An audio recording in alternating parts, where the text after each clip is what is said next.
रामपुर बहुत ही सुंदर और खुशहाल गांव था। उसी गांव में सचिन अपनी मां के साथ रहा करता था। कुछ महीने पहले ही उसके पिताजी का निधन हो गया था और घर की सारी जिम्मेदारी उसके मां के कंधों पर आ गई थी। घर के कामों में सचिन अपने मां की मदद करता था। एक दिन सचिन जंगल में लकड़ियां लाने के लिए जा रहा था, तभी उसे एक पक्षी की आवाज सुनाई देती है। वह आगे जाकर देखता है तो वहां एक मोर जख्मी हालत में पड़ा हुआ दिखाई देता है। सचिन उस जख्मी मोर को घर पर लाकर उसके जख्मों पर मरहम पट्टी करता है। कुछ दिनों तक सचिन मोर का ख्याल रखता है। धीरे धीरे मोर ठीक होने लगता है। मोर पूरी तरह ठीक होने के बाद सचिन उसको जंगल में छोड़ने के लिए चला जाता है। जंगल में छोड़ने के बाद मोर सचिन से बोलने लगता है।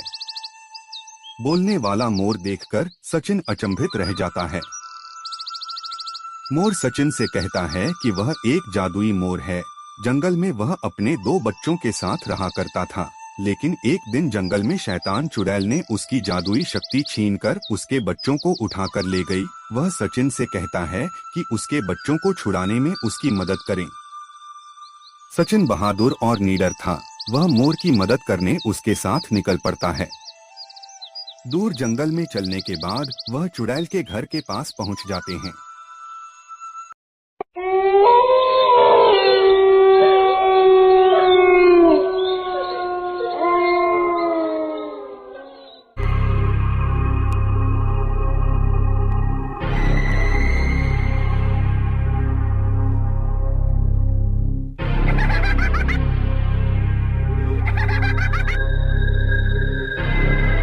मोर सचिन को बताता है कि चुड़ैल के हाथ में जो जादू की छड़ी है, उसको तोड़ने के बाद ही वह चुड़ैल नष्ट हो जाएगी।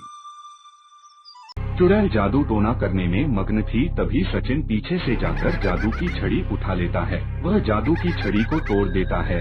छड़ी के टूटते ही चुड़ैल का सर्वनाश हो जाता है। सचिन मोर के दोनों बच्चों को बचा लेता है। मोर की जादुई शक्तियाँ भी वापस आ जाती है। मोर अपनी जादुई शक्ति से सबको लेकर सचिन के घर पर आ जाता है। वह उसके बच्चों को बचाने के लिए सचिन को धन्यवाद कहता है। जाते जाते जादुई मोर सचिन को धन देकर जाता है।